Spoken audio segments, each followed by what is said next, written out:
Greetings and welcome to another edition of The Pedal Shift Project. The Pedal Shift Project is a series of conversations, thoughts, and experiments on bicycle travel adventures. From tips and tricks to ideas on how to ride your ride. Let's shrink the world by bike.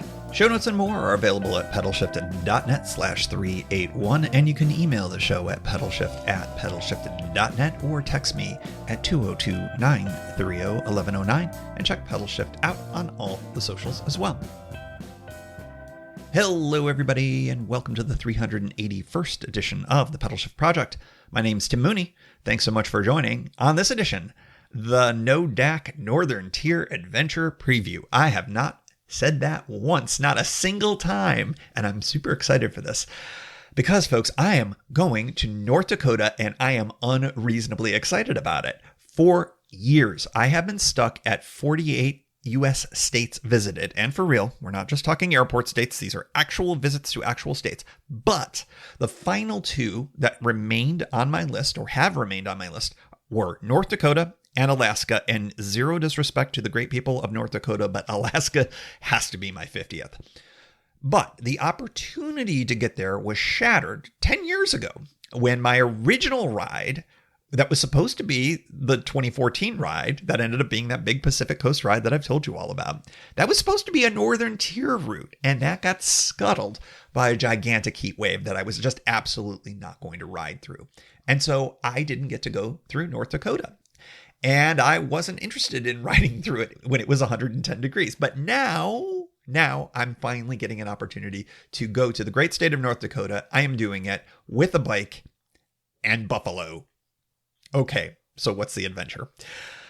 This is a heavily car-aided adventure. And I mean, very heavily. Like, I'm mostly going to be driving a car, okay? So I'm just going to get that out front at first. However, I still consider this a bicycle adventure because Brompton is going to be a major piece of all of this. So we are going to be starting and ending in Minneapolis.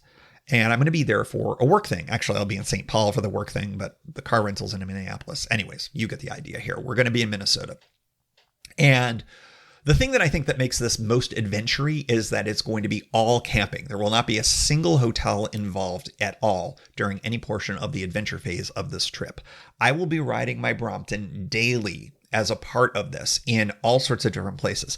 I'm bringing my Brompton out to the work trip because I can't wait to ride a bike in Minneapolis and St. Paul. It's very exciting. The bike infrastructure, it's legendary. I'm really excited to be doing that. However, this is the North Dakota trip, and I'm going to have that bike and be able to do things all along in every single place that I stop, and that's what makes this very bike adjacent, I think. I'm going to be crossing the state twice. I'm going to be going all the way to the western part of the state from Minnesota. And so I'm going to be driving an awful lot. But never let anyone suggest that all I did was cross the border into Fargo and be done with it. No, I am doing this right. But Fargo is going to be a huge part of what I'm going to do. I'm going to be camping in an urban campground in the city of Fargo. I'm very excited about all of that. We'll talk more about that during the itinerary in a little bit here. But most importantly, the thing that I have wanted to do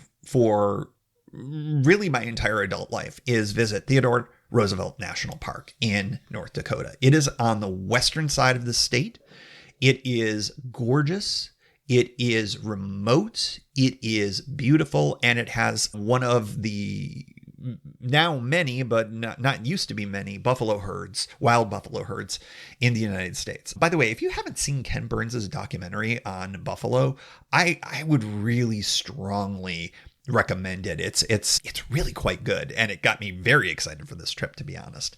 So I'll be there, I'll be camping, I'll be riding, and the component of the riding that I'm most excited about is right along the Northern Tier route, the Adventure Cycling Association's Northern Tier route, which is celebrating its 40th anniversary this year. So I get to do a 40th anniversary ride in little teeny tiny parts of the Northern Tier route. By the way, my route across the state largely mirrors the current version of the Northern Tier route. And so I'm going to be talking about the Northern Tier route a bit as I get into all of this and why I'm interested and excited about it. And If you remember back to the e-bike episode 1 or 2 weeks ago, I talked about there's a place I'd like to take the e-bike, and that might be here on the Northern Tier route because it's long, long miles. And I'm kind of intrigued with the idea of doing large swaths of it on an e-bike. But that's for another show. But I just wanted to kind of square that circle on that. So getting wheels down on a bicycle on the Northern Tier route is a really important component to all of this for me because I've wanted to ride this for more than 10 years. And it's super exciting that that's going to happen. It's not the whole thing, but it's going to be a piece of it. I'm also excited because North Dakota is sort of like weirdly famous for a quirky thing, and that is that they are very friendly to sleeping in your car in a rest stop. It is perfectly legal. A lot of states kind of say, no, you can only stay here for 2 hours. You can only do this, that, and they don't really police it very well. Minnesota is one of those states. And I don't want to risk getting a knock on my rental car on my final night when I need to be able to get some sleep before going to return my car at the airport. So I am going to do some rest stop car camping in a very friendly state for that in North Dakota. So that's going to be a piece of it. I kind of low-key love doing that. I don't know why. I feel like I'm getting one over. It's cost me $0 to do that. Did I mention this is my 49th state that I'm going to visit? Yeah. That's really the key to all of this. But to be able to do this in a way that I'm excited about and I'm doing it right, and it's not just me kind of parachuting into Fargo, spending a night and getting dinner there, which, is fine. That counts. I think it counts. My Nebraska visit was an overnight, and that was fun. It was cool. And I got to see, I think it was Lincoln. And that I think is certainly a way to do it. But I'm really doing it up right for the state of North Dakota. So here's my itinerary. Day 1, I will be wrapping up my work-related trip in the Minneapolis-St. Paul area, and I will be grabbing a car rental from the airport and grabbing that, and I'm going to be driving immediately to Fargo, North Dakota. Now, I say immediately. I got to drive clear across the entire state of Minnesota to get there, but right over the state border is Fargo, and their gorgeous Lindenwood campground. It's right on the river there. And it is close to town. So if there is light, which is unlikely, to be honest, I will bring bike lights. I don't know how excited I would be to be biking in an unfamiliar city with the Brompton at night, but I would love to be able to bike into town for dinner. If not, I will set up camp and I'll drive in and then do my cycling in the morning. But I'm excited to check out Fargo and all the nightlife I can handle. The next morning, I am going to try to get out really, really early because I'm going to be driving clear across the state, and I would like to get into my destination as early as possible because my destination is the Cottonwood Campground at Theodore at Roosevelt National Park. I have wanted to go here for a really long time, way more than 10 years, to be honest. I really am enamored with bison, the scientific name for buffalo, the American buffalo. It's the largest land mammal in North America. They are amazing and awesome and cool. And every time I get a chance to see them, I love doing that. But to get there, I have a really long drive. I think it's about 5 hours to get across the state. The nice thing is that I'm going to be gaining an hour because I'm going to be going from Central Time to Mountain Time. That's going to be handy this direction, of course. I am hoping to get there before dark. I probably will. I'll probably have plenty of time. I'm not planning on really stopping in too many places. Although if something piques my curiosity, and if any of you know North Dakota, let me know because I think I'm going to be on I-94. And if there's any cool place to stop, let me know. But I will be getting there, and I am going to be trying to scope out buffalo herds really from the jump. So I'll be asking the park rangers, kind of what the status is. It is entirely possible I may see 0. I mean, the herds are the herds and they do what they want to do, but I am really hoping that I get a chance to see them. But that's going to be the bulk of day 2. And then I will be camping overnight in a campground I've wanted to camp in forever. So yeah, that's really exciting. By the way, those buffalo herds are technically nearby. There are overlook spots where you will be able to see them, but occasionally, and I mean occasionally, they do come in to Cottonwood Camp. Now, that's probably not a great thing because we want to stay away from them. They are wild animals. They have been known to charge at people if you do something stupid.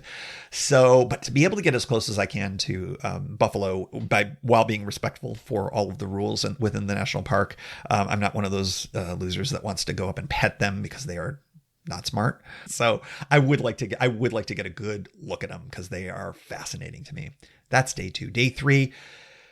I get to sleep in a little bit. I get a half day in the park, and that's when I'm really going to be doing the cycling. I'm really hoping for good weather. We'll talk about weather in a minute, but that is going to be cycling time, and most importantly, to be able to see the park at the speed of bike. I always talk about how it's really special to be able to do that. And yeah, people drive slowly and kind of stop and see things, and maybe we'll cover more ground than I will be able to.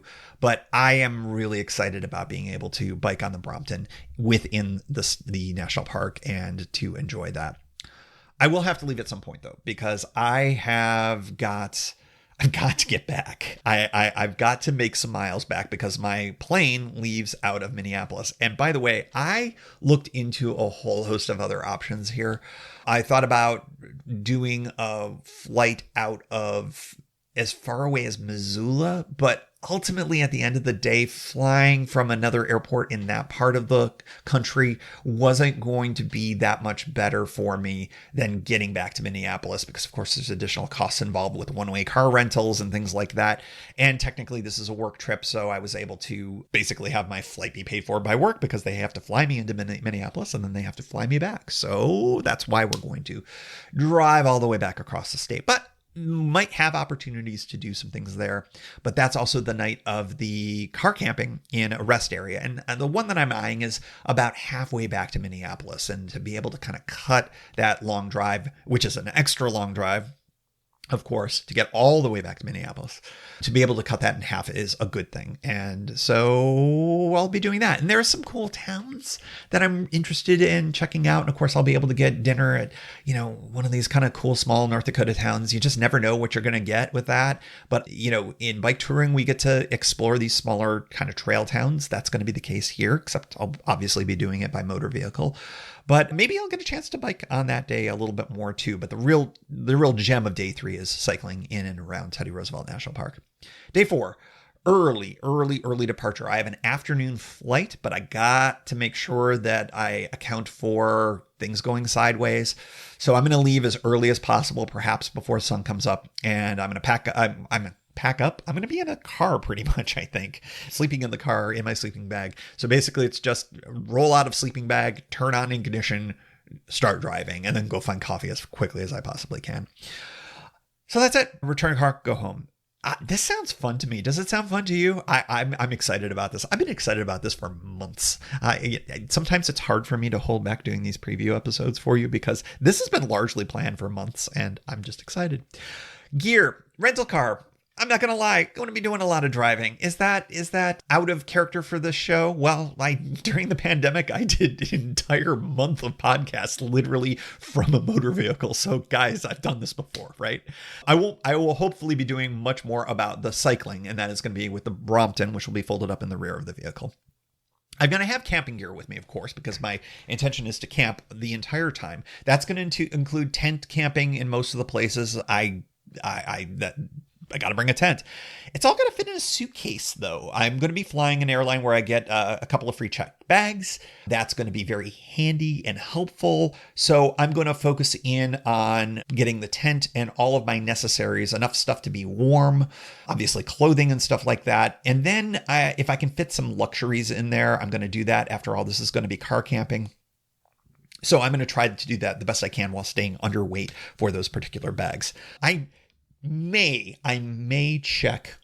I haven't quite decided yet if I'm going to do that, but I should be prepared to do that.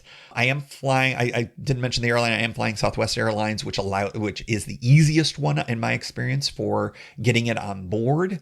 So I'm going to figure that out certainly before you hear the very first episode, because that's going to be a part of all of that, whether I'm checking or whether I am going to do overhead on that. More to come on that. Stove is going to be a must. That is, Teddy Roosevelt National Park is a pretty remote spot. There is a town somewhat nearby, but I want to be able to at least be able to make myself some coffee. I probably will want to cook at least a couple of times with that. So stove is going to happen. I'll probably be buying fuel for my mini stove in Minnesota or North Dakota, and then leaving it for somebody someplace where it makes sense. That's what I usually do on trips like this. What's the weather going to be like? Well, the weather is going to be probably cool, probably very cool. When I first looked into doing this, I thought it was going to be cold. I thought it was going to be nightmarishly stupid for me to do this, because it does get extremely cold in the northern plains, particularly where I'm going to be going. But I'm going to, during the time that I do this, you're going to be hearing this many weeks later, but it's going to be cool, not bone cold. But I am going to be prepared for a cold snap if it does come, because you just never know. The weather can get real cold even before winter. So I am going to be prepared for it, but I'm hoping that it won't be too terribly cold, because it does get to a point where it gets certainly below freezing. I sort of say no to that. Once we start delving into the mid 30s as lows, that's mid 30s Fahrenheit, approaching 0 Celsius. That's when I don't love camping as much. I certainly have a bag that can handle it, but I'm hoping for it not to be so cold as is normal, but we'll see. I'm really hoping for it to be dry, because of the nature of what I've got, the ability to dry things out will be limited. So that would be true on a bike as well. So I suppose it's not that big of a deal, but dry is just easier for cycling as well. But I'll be prepared if it's not. I'll have my rain gear with me. How much cycling is going to be happening here? Well, it really depends. It depends on the weather a lot. The idea here is that I'm going to get a sample of every place that I go to. I'm not going to be making a lot of miles.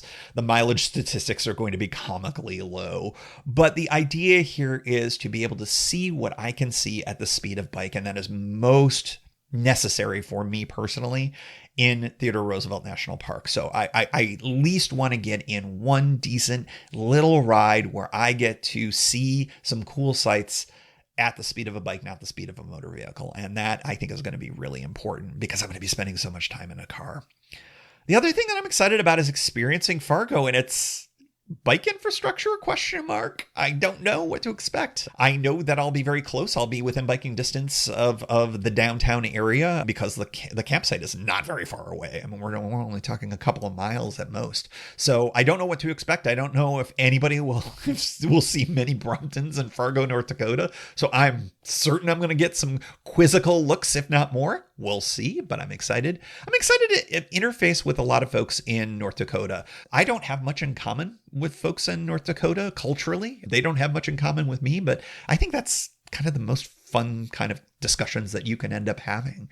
And yeah, so it's an adventure. It is an adventure that mashes together a bunch of things. The NoDak Northern Tier Adventure Preview. I'm certain nobody in North Dakota refers to North Dakota as NoDak, but I am, because I'm not from there and it sounds cool. Maybe someone will tell me otherwise. But the NoDak Northern Tier Adventure, coming to you beginning next week.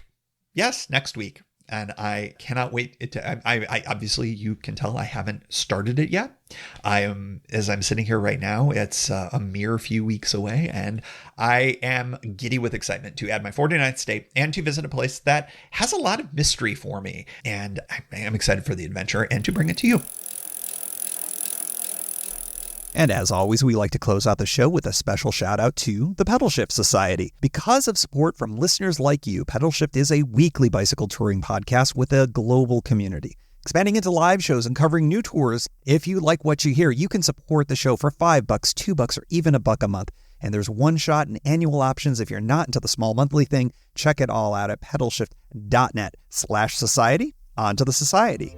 Kimberly Wilson, Caleb Jenkinson, Cameron Lean, Andrew McGregor, Michael Hart, Keith Nagel, Brock Didis, Thomas Skadow, Marco Lowe, Terrence Manson, Harry Telgadas, Chris Barron, Mark Van Ram, Brad Hipwell, Mr. T, Nathan Poulton, Stephen Dickerson, Vince LaGreco, Cody Florchinger, Tom Beninati, Greg Braithwaite, Sandy Pizzio, Jeff Muster, Seth Pollock, Joseph Quinn, Drew Porter, Byron Patterson, Joaquin Robber, Ray Jackson, Jeff Fry, Kenny Mikey, Lisa Hart, John Denkler, Steve Henkel, Miguel Quinones, Alejandro Aviles Reyes, Keith Spangler, Greg Towner, Jody Zeranin, Lucas Barwick, Michael Baker, Brian Bechtal, Reinhard Bigel, Greg Middlemiss, Connie Moore, William Gothman, Brian Benton, Joan Churchill, Mike Bender, Rick Weinberg, Billy Crafton, Gary Matushak, Greg Latoile Lopez, James Sloan,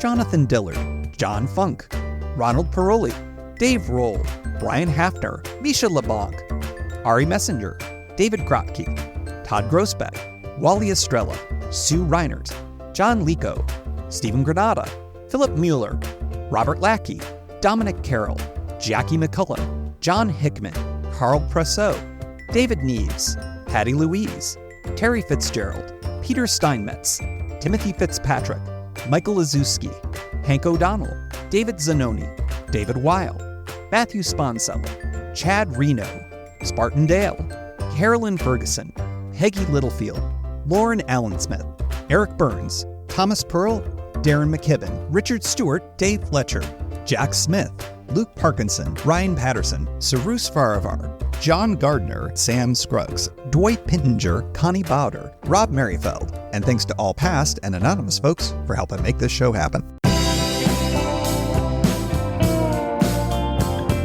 Thank you for joining. You can find Pedal Shift at pedalshift.net for more great bicycle touring content. You can hear the Pedal Shift Project through Apple Podcasts or your favorite podcast app. Opening music courtesy of Jason Kent off his self-titled album. The track is called America. Check out his band Sunfield's latest release, Mono Mono, wherever cool music is available.